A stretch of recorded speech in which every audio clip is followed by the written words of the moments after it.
Bonjour, c'est Mamadou. Bienvenue dans la 3e émission. Si vous regardez cette émission sur Dailymotion ou YouTube, n'hésitez pas à laisser un commentaire. Tout de suite, nous commençons. Oh là là! Bon, alors je vous explique ce qui s'est passé. Une prof italienne a provoqué un tollé au sein d'une école catholique de Milan. Des images sexy de l'ancien modèle viennent en effet de ressurgir du passé. Tout de suite, une image.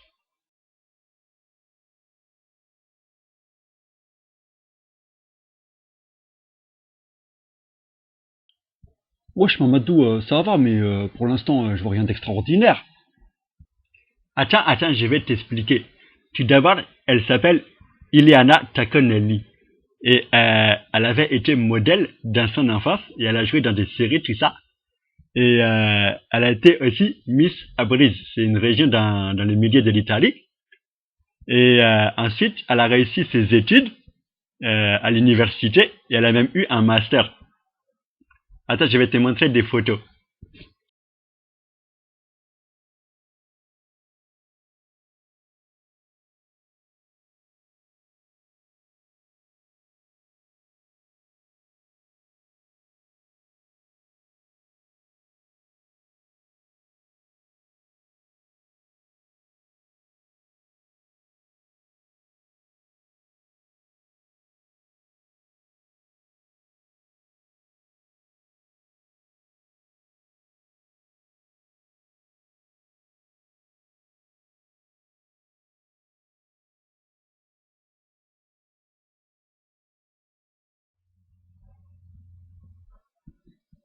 Oh, ça va, elle est bien la meuf, mais bon, au niveau visage, je la trouve moyen quand même, wesh.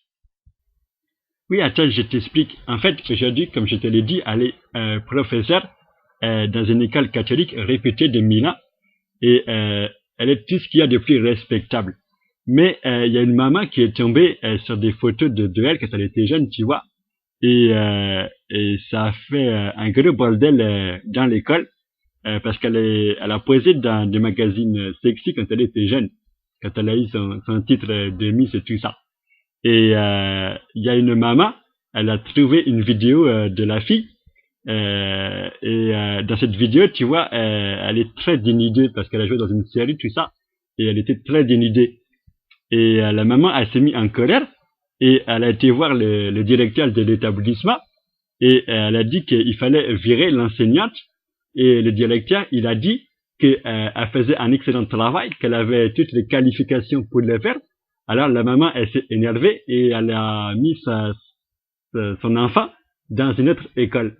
Et voilà, c'est l'histoire. Wesh, elle est folle la daronne, moi j'aimerais bien avoir une prof, c'est une ancienne Miss et tout.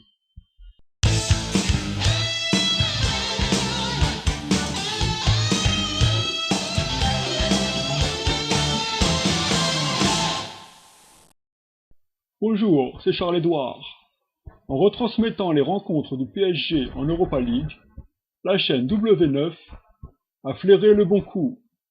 1 540 000 personnes étaient devant W9 le 16 septembre dernier pour regarder la rencontre entre le FC Séville et le Paris Saint-Germain. Avec un pic d'audience à 2 millions de téléspectateurs, la chaîne de la TNT signait un record historique.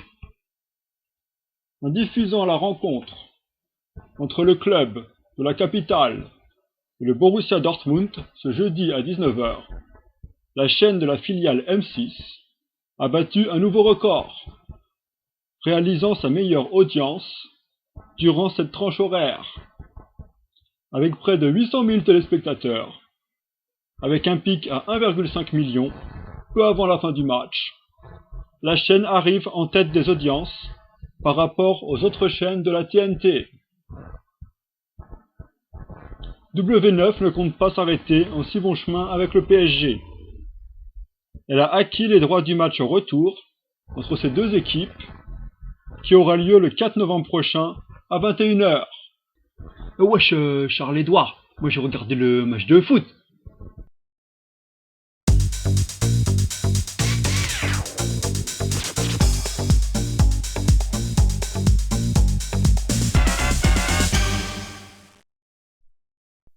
Bonjour, c'est Rachid. Et je voudrais vous lire une dépêche de l'AFP. Alors je vous lis tout ça. Une intervention des gendarmes vendredi pour dégager une raffinerie a fait 3 blessés légers sur fond de reprise progressive de l'approvisionnement en carburant à la veille des vacances de la Toussaint et alors que le Sénat votait en début de soirée la réforme des retraites. Peu avant 20h30, par 177 voix pour 153 contre, le projet de loi de réforme des retraites a achevé son parcours parlementaire de 3 semaines au Sénat. La journée avait débuté tôt par des incidents lors de déblocage par les forces de l'ordre de la raffinerie des Grands Puits. À la veille du départ en vacances de la Toussaint et face à la pénurie des carburants, François Fillon a présidé une nouvelle réunion en Matignon sur ce sujet, annonçant que l'approvisionnement en carburant prendrait plus de temps que prévu. Mardi, il avait avancé un délai de 4 à 5 jours. Le Premier ministre a expliqué ce retard par les difficultés rencontrées dans la remise en ordre des systèmes de distribution, du fait des grèves qui provoquent l'arrêt complet des raffineries et le blocage des terminaux pétroliers de Marseille et de Havre, conduisant à importer des carburants. Le ministre de l'Énergie, Jean-Louis Borloo, a affirmé qu'un rationnement général des licences n'était pas d'actualité pour l'instant, à l'exception des départements où des mesures ont déjà été prises, avec une priorité l'approvisionnement des stations-service sur les autoroutes. Globalement, a précisé M. Borloo, à la mi-journée, 3 stations-service sur 4 fonctionnent sans aucune difficulté ou à peu près aucune, et un quart sont ponctuellement arrêtés dès les journées. Un peu plus tôt dans la matinée, il avait indiqué qu'entre 20 et 21% des 12 300 stations-service de France étaient à sec. L'accès à la raffinerie de Grand Puy, qui referme un dépôt essentiel pour les régions parisiennes, a été dégagé avant 9h par les gendarmes mobiles sur réquisition préfectorale. 3 membres des piquets de grève ont été légèrement blessés dans l'opération, selon la CGT. Le coordinateur CGT du groupe Total, Charles Foulard, a dénoncé une charge scandaleuse. Auparavant, 200 manifestants qui voulaient bloquer de la nuit un autre dépôt de Total près de Toulouse avaient été repoussés à coups de gaz lacrymogène, selon la CGT. En fin de journée, les salariés de la raffinerie Total de Faisin-Rhône ont reconduit leur grève lancée le 13 octobre sans date butoir. La France dispose toujours de 90 jours de consommation dans ses stocks stratégiques de pétrole, selon le comité français des stocks stratégiques pétroliers. Côté ferroviaire, la SNCF a prévu pour ce week-end de départ en vacances au moins 8 TGV sur 10. Mais les réseaux TER, Transilien et Corail seront toujours perturbés à raison d'environ un train sur 10. Au plan politique, après les votes du Sénat, les 2 assemblées auront à trouver lundi un compromis en commission mixte paritaire pour une adoption définitive au milieu des semaines prochaines, mercredi 27 octobre. Le Conseil constitutionnel devrait être saisi avant une promulgation de la loi. Les syndicats, relayés par les manifestations quotidiennes des jeunes, ont appelé à 2 nouvelles journées de mobilisation, les 28 octobre et 6 novembre. En attendant, blocage et manifestations se poursuivent. L'UNEF a appelé les jeunes et les étudiants à une journée d'action partout en France, mardi prochain, avec rassemblement et sit-in pour montrer que la contestation se poursuit pendant les vacances. Des barrages ont aussi perturbé dans la matinée certains accès des grandes villes de l'Ouest, Brest, Nantes, Le Havre, Lorient. À Lyon, un important dispositif policier avec CRS et canons à eau est resté déployé dans les centres, bloqué la veille en raison de la présence des casseurs. 266 personnes ont été interpellées jeudi en marge des manifestations, portant à 2257 les nombres d'interpellations, dont 1677 gardes à vue depuis le 12 octobre, selon l'Intérieur. 72 policiers ont été blessés. Voilà, et ben dedans, c'est pas joli tout ça. Hein. Allez, à la prochaine.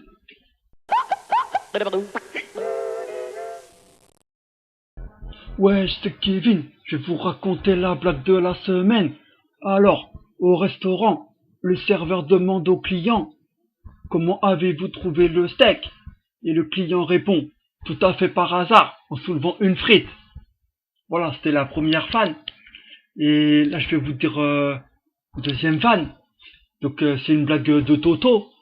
Donc, Toto dit à son professeur: ma mère ne croit plus aux mathématiques. Et le professeur, il répond: ah ouais, comment ça? Et Toto répond: elle comprend pas comment elle a pu prendre 5 kilos en mangeant une boîte de chocolat de 2 kilos. Voilà. Et aussi, je vous ai trouvé une petite image marrante. Alors, voilà, je vais l'afficher sur l'écran.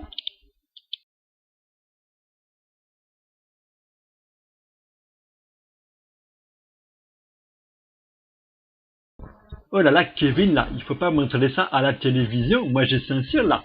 Moi, les amis, je vous dis au revoir, là. Moi, je veux pas que tu montres ça. Moi, qu'est-ce que tu fais là, dis là? Allez, au revoir, tout le monde, au revoir.